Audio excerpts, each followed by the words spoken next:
दोस्तों, आज आपके साथ इस वीडियो में अजय साहब की एक नज़्म जिसका उन्वान है तग़य्युर, वो शेयर कर रही हूँ। तग़य्युर का मतलब होता है तब्दीली, चेंज, जिसे हम बदलाव कहते हैं।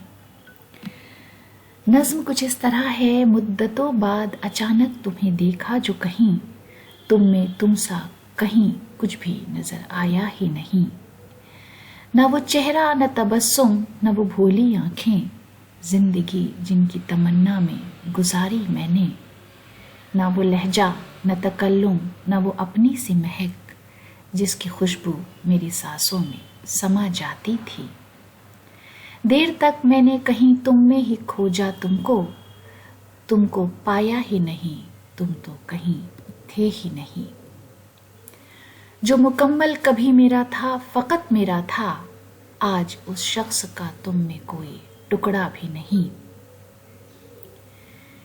ये सरापा जो कोई अजनबी दिखता है मुझे, उसमें गुजरे हुए एहसास का रेशा भी नहीं। बरसों पहले किसी शायर ने कहा था, शायद दिल बदलता है तो इंसान भी बदल जाते हैं। तो दोस्तों, ये छोटी सी नज़्म थी। उम्मीद है कि आपको ये पसंद आई होगी। वीडियो देखने के लिए बहुत बहुत शुक्रिया।